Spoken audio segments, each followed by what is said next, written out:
I introduce myself. It's Barry Sterland, Commissioner at the Productivity Commission. I've got Martin Stokie, my colleague.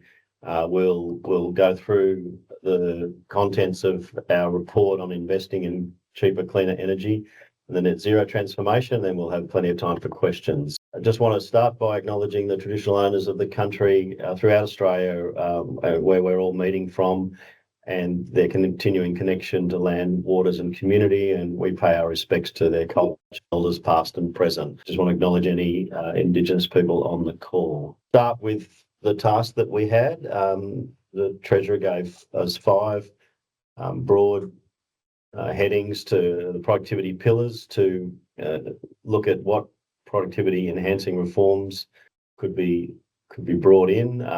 They wanted actionable recommendations. We had approach of public consultation, and it had a productivity pitch, which many people responded to, and well over a quarter of those related to climate, which was interesting to us. And we then had to narrow down what topics we would focus on, and had many meetings, and probably many on this call were part of those. So the focus topics we chose were the cost of meeting emissions targets, how to reduce those, how to speed up approvals, assessment for energy infrastructure, and looking at reducing the barriers to adaptation. And the adaptation one was partly because one of the topics in the overall framework was about, and we thought the resilience aspect of climate change was an important focus at this time. So the inquiry was announced. This is just where we are. Late last year, had a terms of reference from the Treasurer with very broad title and some other elements. Public consultation through the first part of this year, and we just released the interim report on Sunday, as you'd know, where there's about a 6-week period till submissions close. Final report to government in December, and then tabled in line with normal processes. So let me cover the first topic, and Martin will pick up the energy infrastructure and adaptation topics. So our focus in this was thinking about meeting Australia's emissions targets, what policy instruments were needed to ensure that occurred at least cost. And so what we're really interested in is Australia has some really important challenges in the next while, one of which is in enhancing productivity growth. We also have targets to meet. We want to bring both these together with smart policies that can ensure that Australia can meet both its productivity and its emissions reductions target. So our broad framework is that consistent incentives will make net zero across the economy cheaper. What that does is it allows the sort of investors and others in the economy to pursue abatement options that are because of that consistency across the economy. If there's opportunities in the sector, we want them to be picked up and not left on the table.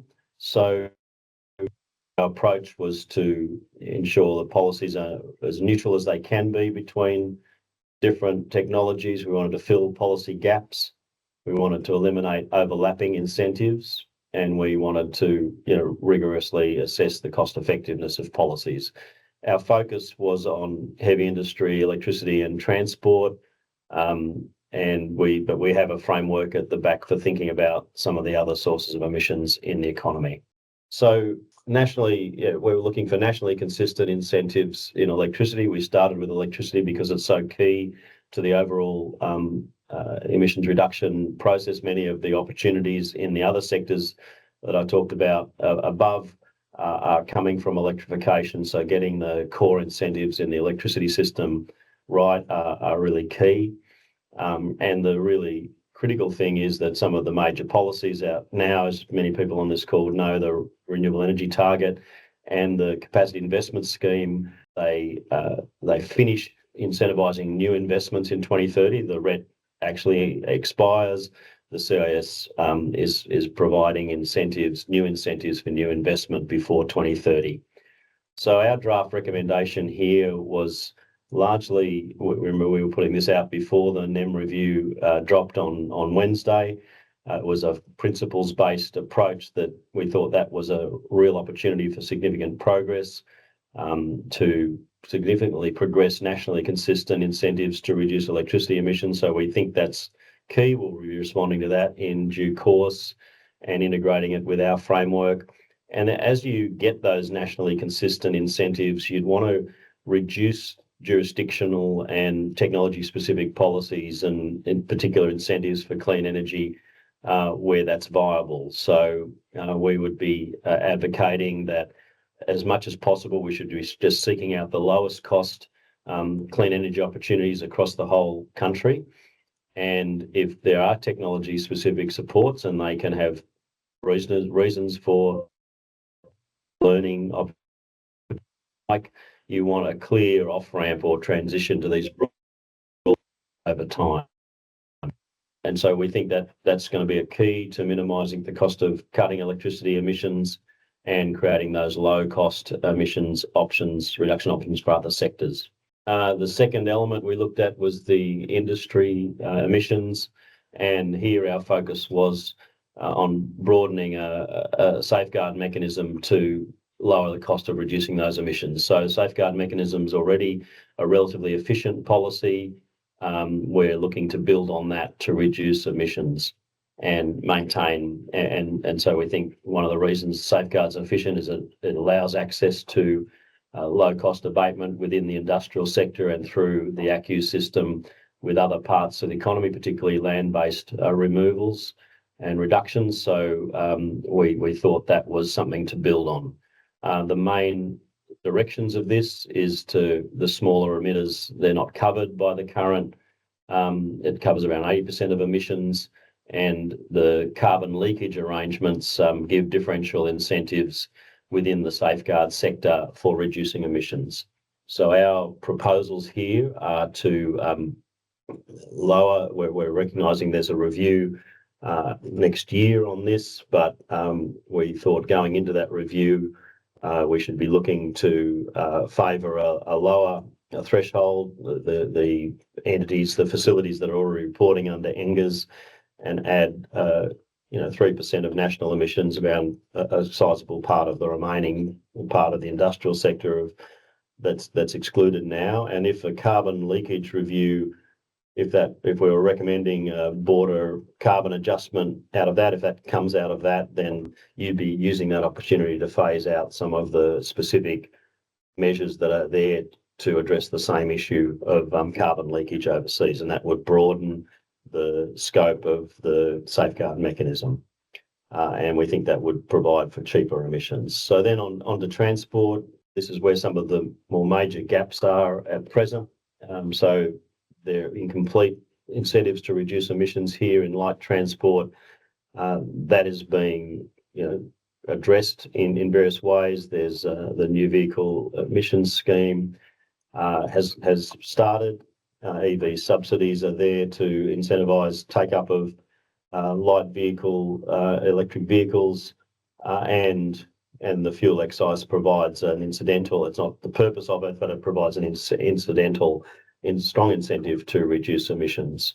There's overlaps, and I'll come back to those. Then in heavy transport, safeguard mechanism partially covers heavy transport sectors, and the road user charge also provides some incentives just by the nature of it being implemented via the diesel excise system.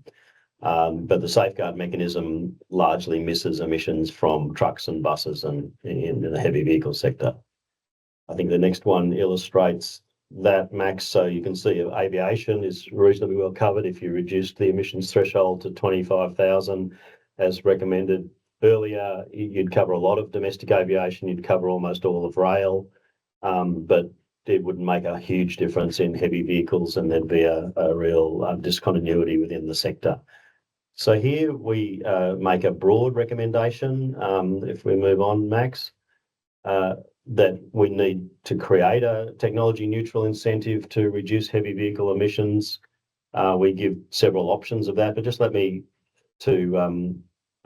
sort of rest on what technology neutral means. We want an incentive that provides an option to reduce emissions, but doesn't presume the technology that's going to succeed in that. And indeed, we imagine different technologies will succeed for different parts of heavy vehicles. So there's, hydrogen has been talked about, but a lot more discussion about renewable, low carbon liquid fuels and electrification, and it's just working out which of the uses that's going to be. So in that context, we would want a technology neutral approach to this to be phased in over time. So we offer several options and ask for feedback on the advantages and disadvantages of those options. Separately this week, we put out some material on road user charging in a separate report. So we're interested in exploring whether that reform could incorporate a carbon component, and you can see some of the other options on the screen there. In the light vehicle area, we're proposing, because of the new vehicle emissions scheme, to phase out the incentives to buy EVs. We think that there over time will become overlapping. In the Australian government context, that's the FBT exemption. At the state, some state and territories provide stamp duty and registration discounts. And we just note that other policies are probably as critical for the uptake of EVs, not just the broad incentives in the sector, but regulations surrounding charging infrastructure and the like, and the development of that network. So the new policy for heavy vehicles would close a very significant gap in transport. We talk about phasing. It's not a tomorrow thing, but it's really important as capital that sector to provide the incentives to reduce emissions over time. And we propose phasing out those other specific EV policies as the new comes into play and starts doing the heavy lifting of affecting incentives and the supply of vehicles in that sector. And then finally, in this part of the report, we're proposing a sort of framework for thinking about how you bring these policies together over time. There's a concept of target consistent carbon value. That's just the carbon values that are, would be estimated to provide the emissions reduction you need over time. They can be a benchmark for thinking about what's needed to incentivise emissions reduction across the economy. We're proposing to develop some common benchmarks. At the moment, there's several different benchmarks in different governments and different levels of governments and with different agencies used for different purposes. But we think some sort of framework for aligning these sectoral policies over time so that they're broadly rowing in the same direction at the same pace. We're wanting to use those benchmarks when developing cost-effective benefit cost analyses of new policies and calibrating these policies over time. And then we and other organisations would use these values to assess the consistency of policies with current targets. So that's a sort of proposal for thinking about how all these sectoral measures knit together. And so we're recognising that we're not comprehensive here. We would want there's sectors, particularly agriculture, that are not included in our report. It was a targeted report. We were focusing on the sectors where the technology's more nearer term, but you would need a framework to extend the incentives to new sectors as they were brought into emissions reduction efforts. You'd need to develop the capacity in those industries, identify vulnerable communities and address those transition issues. And in all cases, we'd be wanting to favour technology neutral policies where we can to give the right incentives to reduce emissions wherever that's best for the lowest cost for the economy. And of course, as we approach net zero, the net part's important. It's important as we get to the harder to abate elements of each sector. There need to be options for addressing that. We need to just continue that reform program to ensure ACCUs are high integrity over time as they scale up, and over time ACCUs or something equivalent would need to be integrated into those emissions reductions policy. And one of the reasons we want the policies to be broadly consistent is in anticipation of that day. As you start thinking about trading off emissions reductions in different sectors, it'll be important for the sectors to be broadly in step in finding emissions reductions opportunities. move on to the next one, Max, and I suspect that's the time to hand the baton over to Martin, and I'll be back to help answer the questions at the end. Thanks very much, Barry, and thanks everybody for joining us today. One of the contexts in which Barry's talking about, and in the topic here on speeding approvals and in adaptation, is we know there's a lot of work that's going on as we speak, and we want it to be complementary. So we have the NEM review, which led by Tim Nelson, published today, earlier this week, I beg your pardon, and there will be sectoral plans at some point. There will maybe expected targets around net zero transition to 2035. We will have aspects relating to adaptation, national adaptation plans. There'll be safeguard reviews. It's a crowded space. We're wanting to complement those elements, and that's why we've chosen the specific elements. Approvals is no different. There has been reviews in the past in these areas. Max, you might just want to go to the next slide. And what we can see is that, one, we haven't been able to make the changes, the legislative amendments that are needed to support that, but equally, the approval process is and continues to be slower than what we would need and what we would like. Our focus around productivity is if we can speed those up, it will cost less for Australia. And this is a general theme. If we can do things in the most efficient way going forward, mitigation, approvals, adaptation, it will actually be in Australia's long-term best interest, and that will be the productivity uplift in this space that we're looking for here. As we can see in this slide, it takes time for applications to be assessed and approved. That time is considerably longer than what we think would be desirable. That's not to forsake the environmental outcomes and expectations in the legislation, but equally clarity and certainty around approvals will actually lead to a faster and hopefully cheaper rollout of the infrastructure that's needed to support our emissions reductions. A range of issues, many of these aren't unknown. They have been well ventilated and remain a concern. They were certainly part of the Samuel review, and previously before that, the Alan Hawke review, and part of legislative proposals that were mooted but not passed in the previous term. But uncertainty around what is required, risk and risk aversion, community social license and engagement with Aboriginal landowners, etc., and getting those approvals and dealing with the offsets, etc. This is something we need to lean into, and we have a series of recommendations. Again, some of these are borrowing off previous work, but let's run through them relatively quickly, and we're happy to take sort of questions, etc. We think there should be clarity around the national standards, around what is expected under the EPPC Act. Most of our focus is around the Commonwealth. We have some policy perspectives which would support and engage with the state and territories, but we've limited ourselves to the federal government and the national laws, etc., mainly because that's where we think that the greatest improvement can be had, and ones where certainly effort from the Commonwealth ministers that we're advising can directly be responsible for.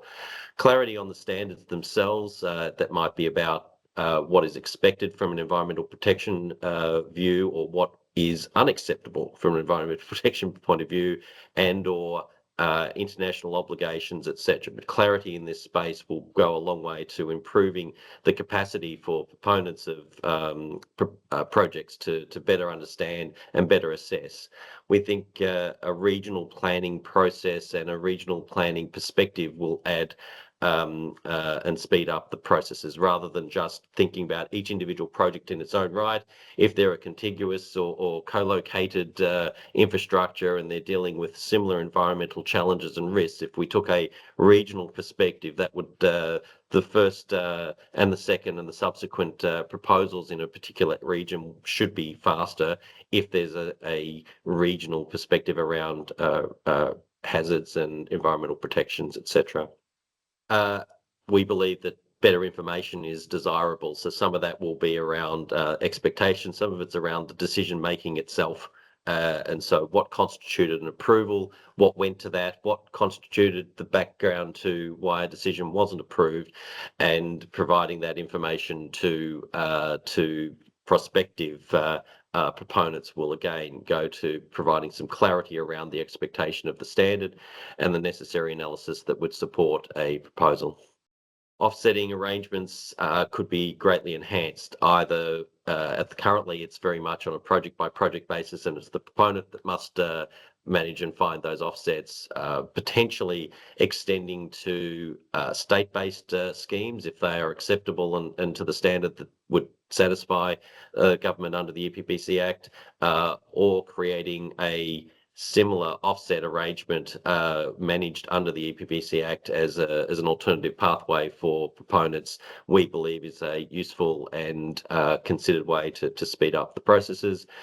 Providing clarity also about how to better engage with communities, Aboriginal communities and local communities in a meaningful and respectful way that share benefits is going to significantly enhance the capacity and the social license to build out the necessary infrastructure. So again, providing some clarity and certainty around what that respectful and meaningful engagement might mean and should mean will go a long way to supporting the proposal process. We're making some suggestions which are more inside government perspectives, but providing some additional resources for strike teams within the department, which combine both environmental skills and energy skills, so that there's the dual aspect of understanding what the proposals are designed to try and achieve and why they're important where they are located, marrying that together with the environmental elements of how that would better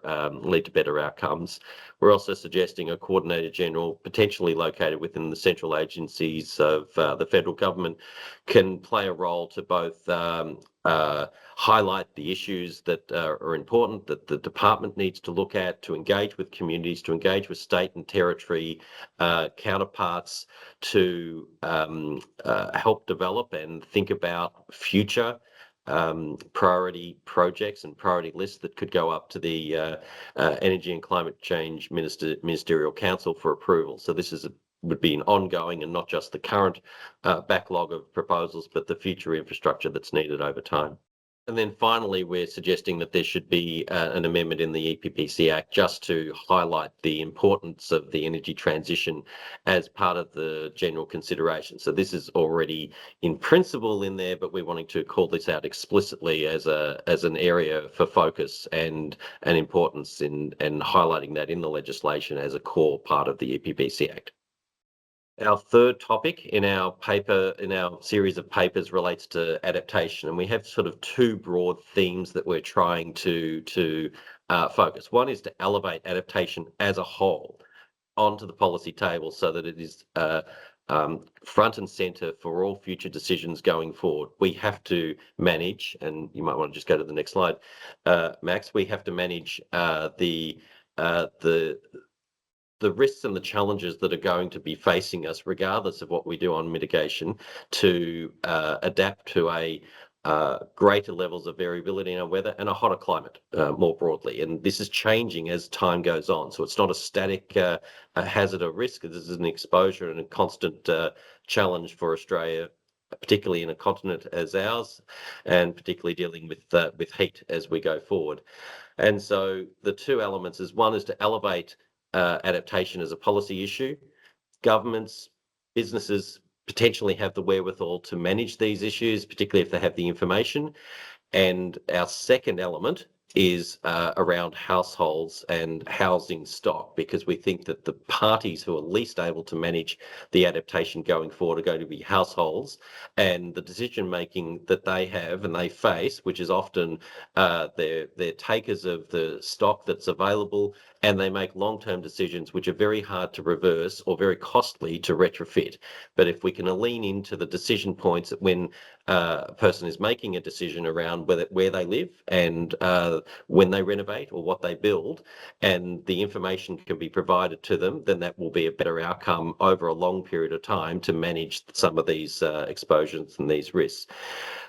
We've just put on this slide $130 billion in terms of the outlays for government. That's only a partial and a fraction of the potential costs of the exposure, because households and businesses wear much more, and the social and the personal angst associated with it. But equally, there's other estimates around loss due to heat challenges, which are anywhere from 3-4 times as expensive as this. These are very real costs that we must learn to incorporate into our policy thinking going forward across the board. There have been studies before looking at the potential payoff from trying to manage specific hazards.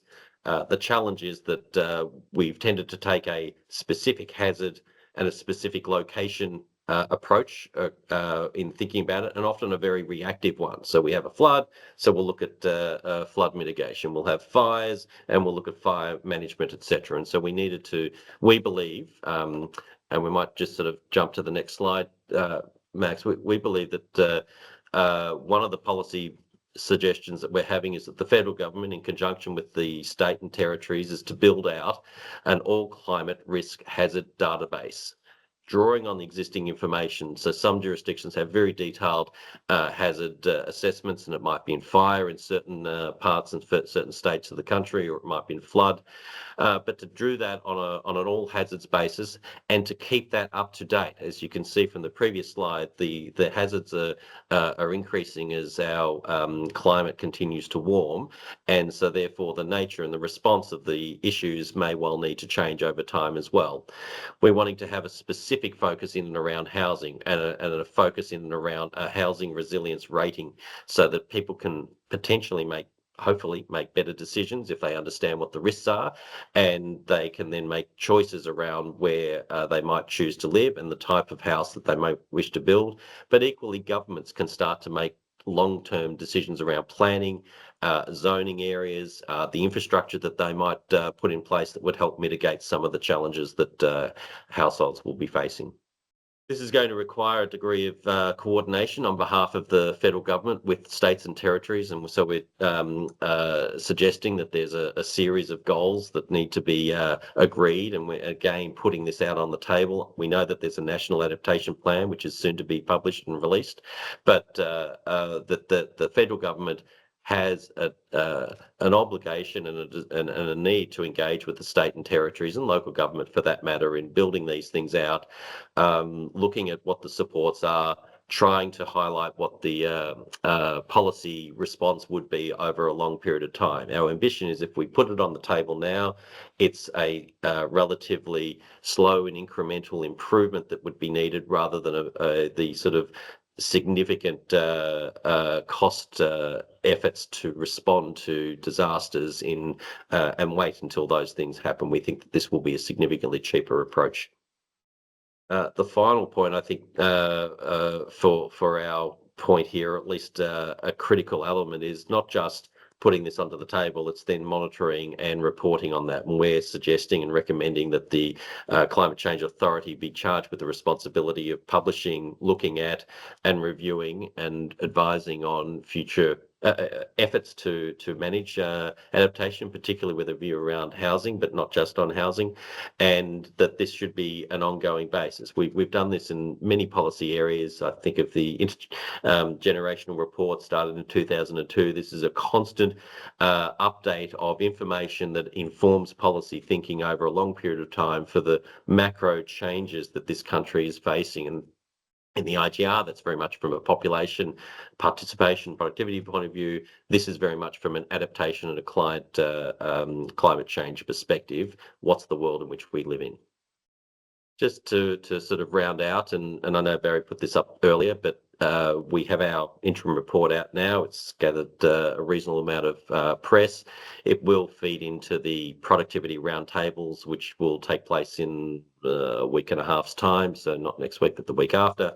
But as the Treasurer said earlier this week in a press conference, asked us questions in relation to our reports, we put an interim report forward. We're seeking feedback and views. We haven't finalised our thinking in many of these areas, although we're giving very strong directions on the aspects that we think are important. We're keen to hear from yourselves around the responses, and we'll take sort of questions in about a minute.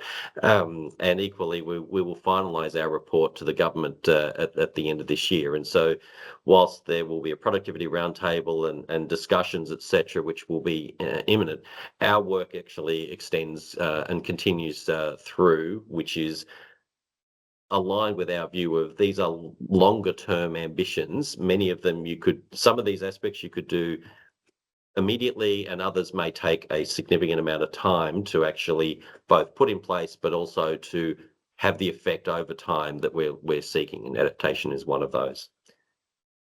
I might pause at this point. I'll call on maybe my colleague Barry just if there's anything in relation to the two topics that I spoke about, or anything else that has come to mind in the moment of a pause, and then we will ask one of our colleagues who has, I understand, been curating some of the Q&A. There is the Q&A function, so put in questions as you like, and we'll try and address as many of those as we can in the remaining 25 minutes. Martin, that's good. I think it's good to get on to questions. A lot there, so let's do as much as we can to work through them.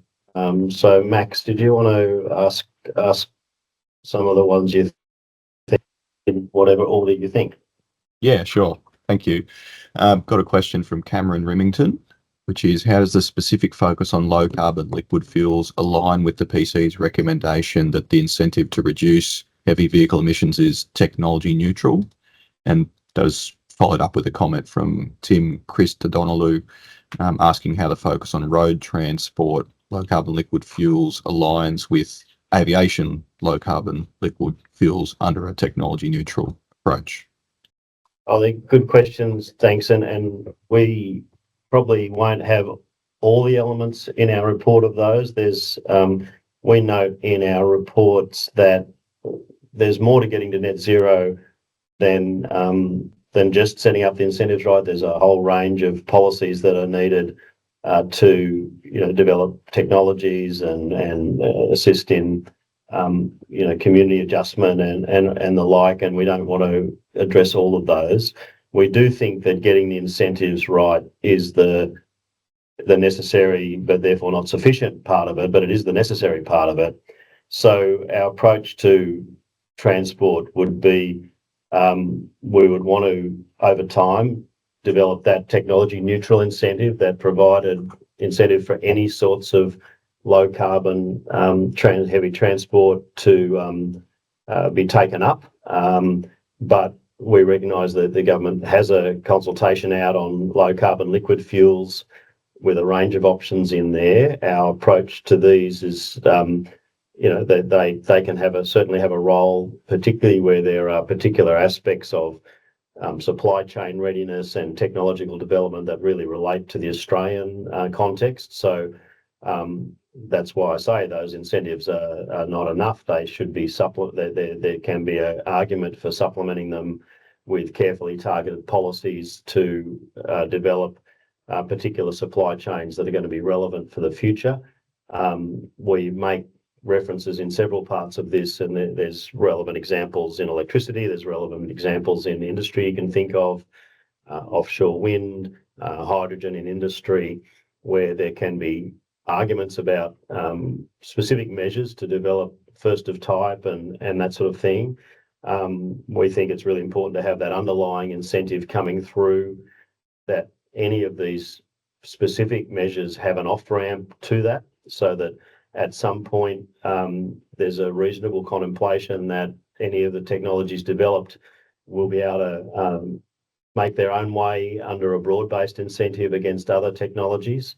And so our broad approach, and we haven't looked carefully, it's not our scope in this report, would be to carefully analyse the costs and benefits of the need for local action to develop those supply chains. And I'm not saying that skeptically, they may well be there for things like sustainable aviation fuel and other low carbon liquid fuels, but to keep a clear eye on what the objectives of those policies are, to design them so they've got review points so they can be adjusted, removed over time if technology shifts and the technologies being supported are no longer likely to be viable in Australia, or that the underlying safeguard mechanism, for example, which covers the transports, the aviation transport, will at some point be the right incentive that draws that technology through. So that constant review and thinking of how the policies to develop a technology can transition into a broad-based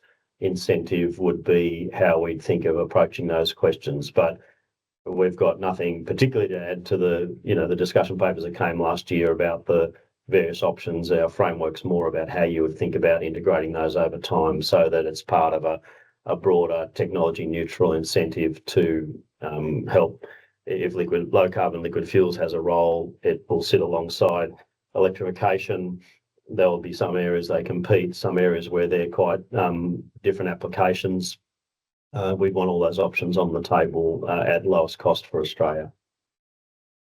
Thanks, Barry. Just that, Barry, which is our ambition is to broaden the coverage so that different sectors are making their contribution towards emission reduction. We can see in the earlier slides, Barry has trucking and heavy vehicles currently aren't adequately covered as rail or aviation is. We've given a number of options, and low carbon liquid fuels is one of them.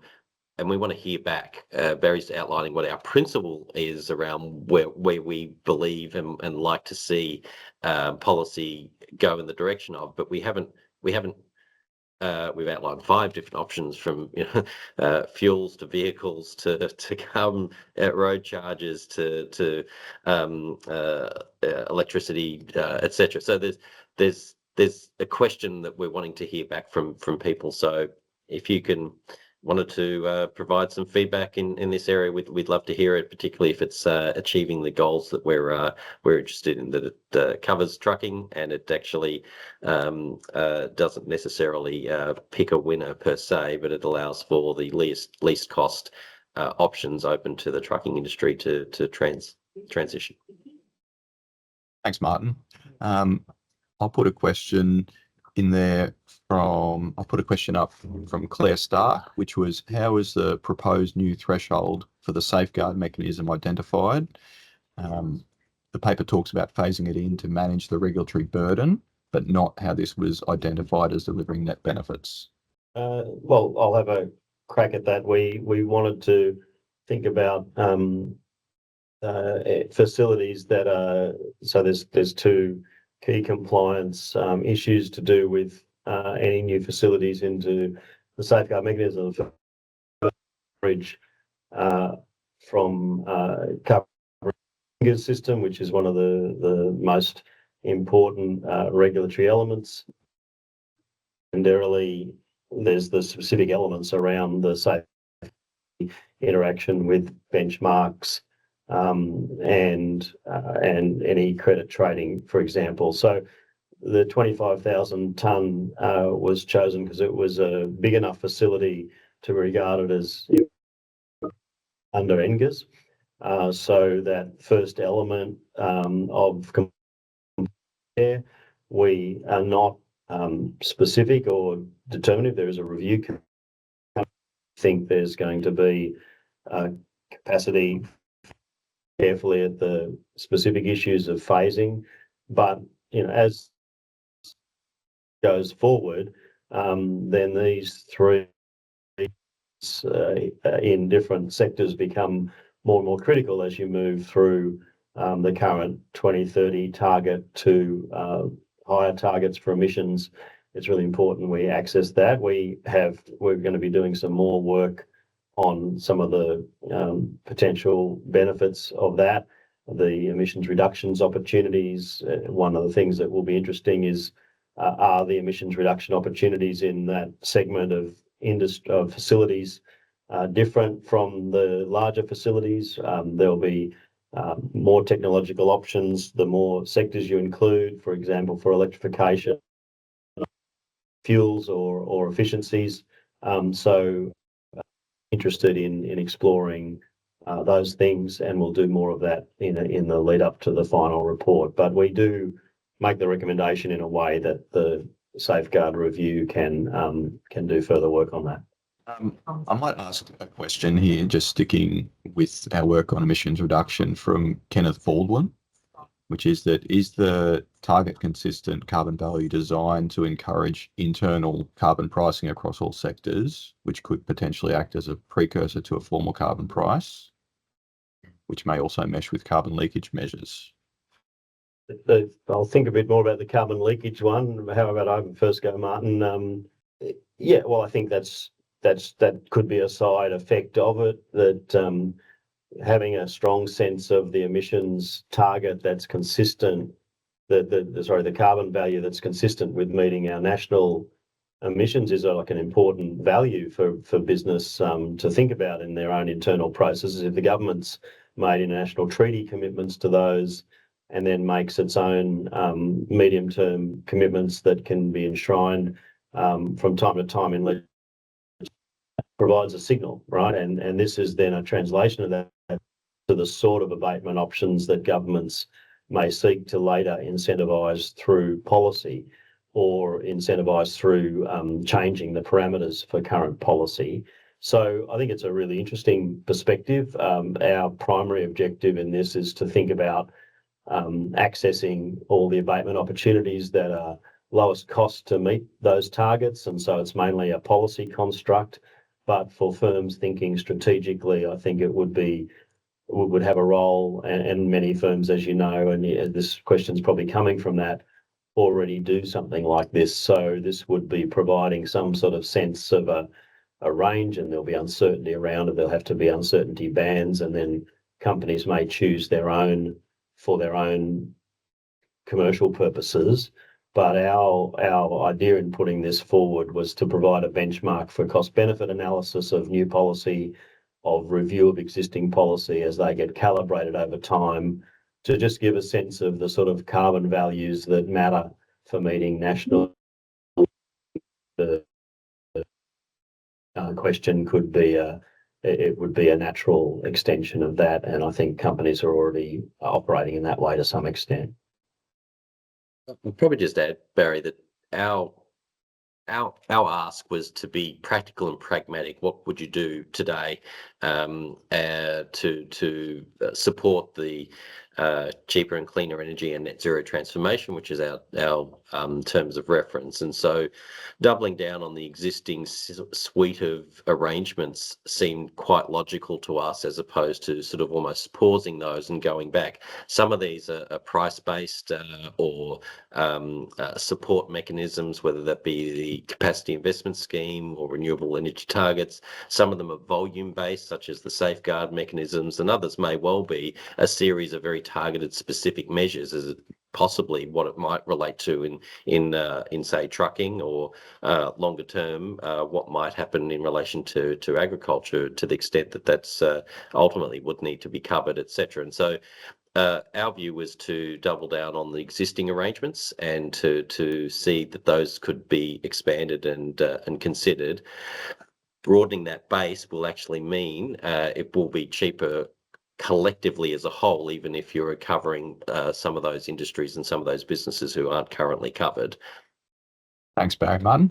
Got a question. I'll take a question now on topic 2, speeding up projects, from Julian Egan, which is regional plans have been under development for some time, still 3 to 7 years away in some cases, for example, in Queensland, but this is too long for the energy transition. Are there recommendations to speed this up? Well, in short, yes, that's part of our recommendations. It depends on whether those are developed at a national level or at a state level. Our ambition is to provide additional, or recommendation is to provide additional resources into DQ around their strike team and the resources.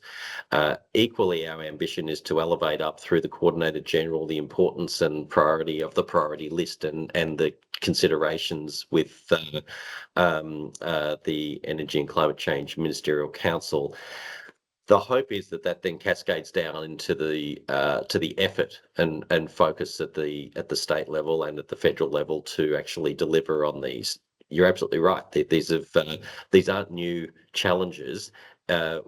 our ambition and our view is that we need to double down on the focus and the effort to respond to them, rather than throw up our hands and say, well, it'll take as long as it takes. It's not going to satisfy our expectations, our targets, and it's going to add costs unnecessary to the development of the infrastructure that we need to support the transition.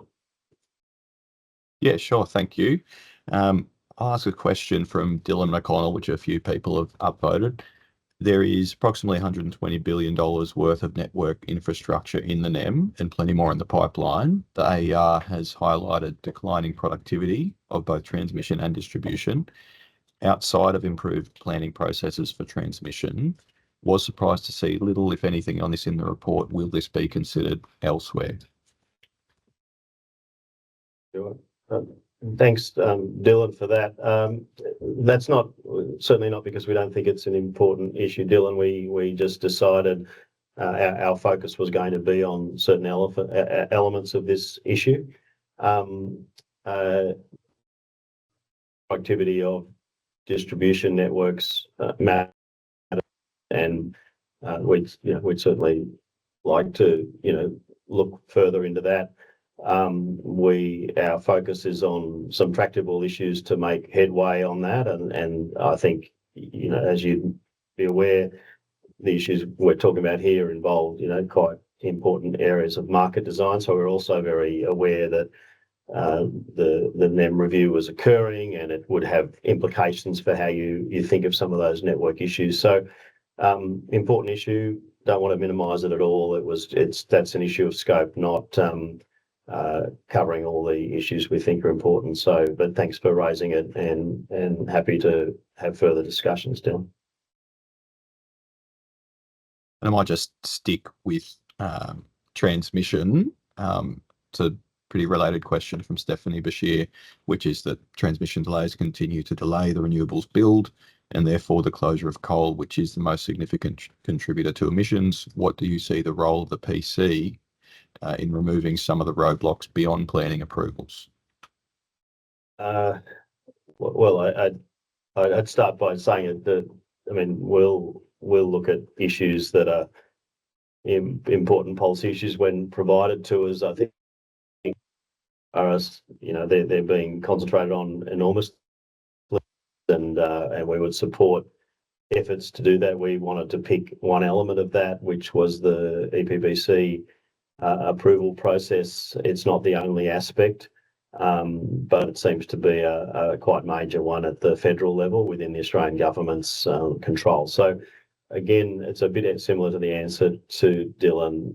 Important to get all the elements in the system right. There's a few moving parts, supportive of those elements to continue to improve the way those projects are assessed and agreed to. There's a lot more to this, to the energy transition. There's a lot more issues in that, but we were just focusing on a particular element of that.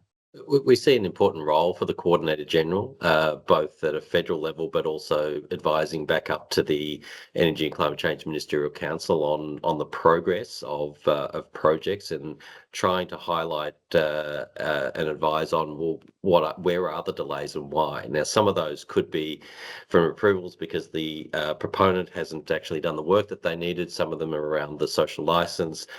Some of them are around government, and our recommendations are very much focused in what can government do to improve its aspect and the decision-making processes that it's involved in, provide better clarity of information, and then over time monitor how is that going. So at least we think this is the first step, or at least, again, these aren't new ideas, but this is the step in the right direction, but with a view of monitoring and then consideration, so that if in fact we don't get the accelerated development, that further consideration can be done then at that point in due course, based on what is thought to be either the roadblocks or the best course of action going forward at that point. Thanks, Martin. Changing gears again, might jump back to emissions reduction. Question from Rowan Martin. Did the PC consider that the FBT EV exemption and the NVES are actually complementary policies rather than overlapping? and that they effectively support each other, and in fact demand and supply side initiatives are needed, as we have seen in most global jurisdictions where effective EV has been achieved. I suppose we don't consider the NVES as just a supply side initiative. It's partially operates by affecting relative prices in the sector, and by nature that's then a market initiative. And so because it affects the relative incentives to both supply and buy new vehicles, we thought that some of whatever the market development aspects of the FBT exemption, which have been important, that's been the argument for it. As you move into a broader based mechanism, our proposal is to reconsider those direct subsidies and decide whether to phase them out. Our recommendation is in a general sense in this report, as you get effective sectoral broad-based subsidies, incentives that affect the demand and supply for a good, then you can operate on some of the particular measures that were introduced, legacy measures that have sort of been introduced prior to that. And, it just strikes us that when we're looking at that sector, the key barriers are starting to become outside of that basic, the price type mechanisms is to do with charging and other measures. So that would be also where we would concentrate. So we see the NVES as not just a supply measure, but as a market measure. But obviously happy to take feedback on that, and anyone, the evidence people may want to provide, but that's how we conceive of the sectoral measure. Might ask one mechanism from Edwina Pribble, which is with reference to the safeguard mechanism for fuel wholesalers. Is the proposal, or would the proposal be that they would be responsible for Scope 3 emissions of their customers, some of whom may also be safeguard entities?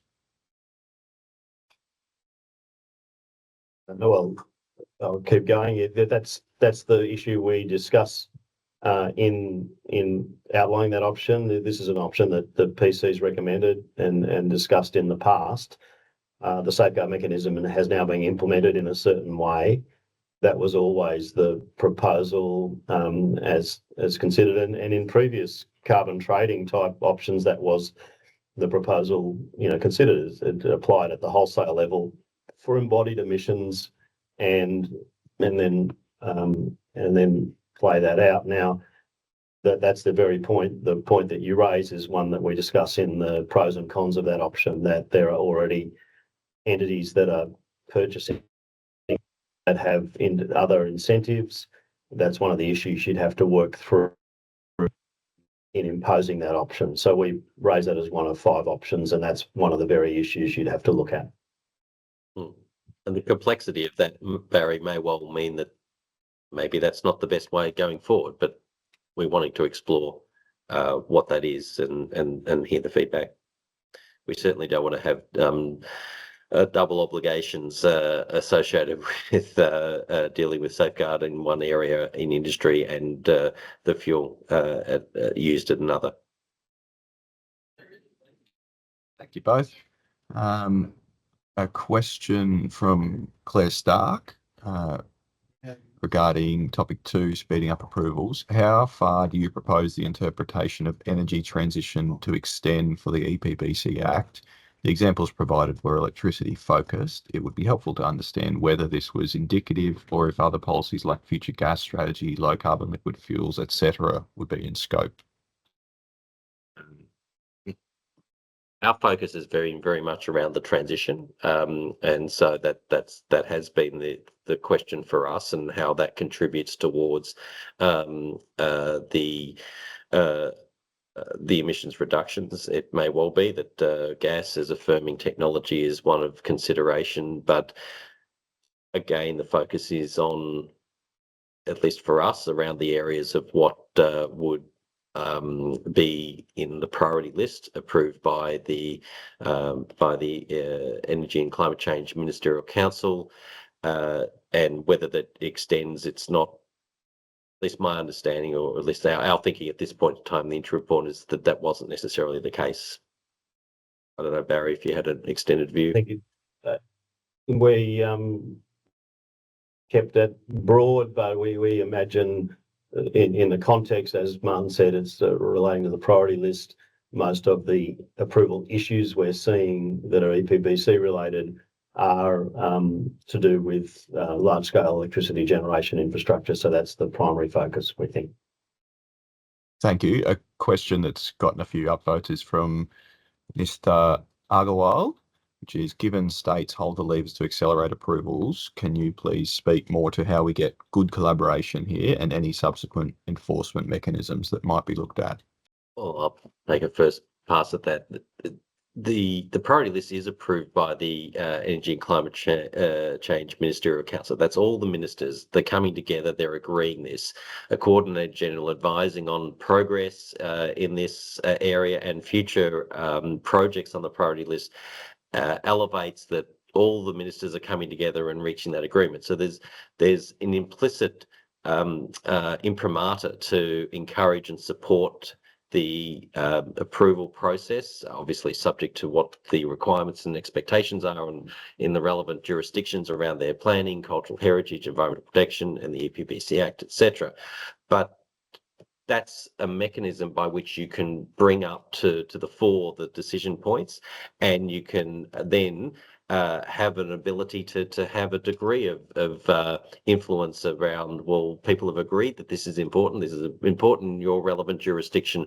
What are you doing around providing the support? It's not always the state governments or the federal government issues. There's the work needs to be done in support of the proposal, but governments can do the best that they can do. And so that's a mechanism by which we see that the Commonwealth can work with the states without actually changing aspects of the way in which the relative allocation of responsibility in our federated country that we have. It's better to work together with each other, and to do so in a cooperative and positive way is how we're seeing this. Yeah, we're at time now. So look, really thanks for those questions. As Martin said, submissions are due in 6 weeks. Happy to answer questions via email, the team or ourselves as well if they're pressing. We're really keen to see that those submissions come in and those issues be raised. And thanks for your attention at this time and all the really interesting questions. So we really thanks for everyone for their engagement. See you later.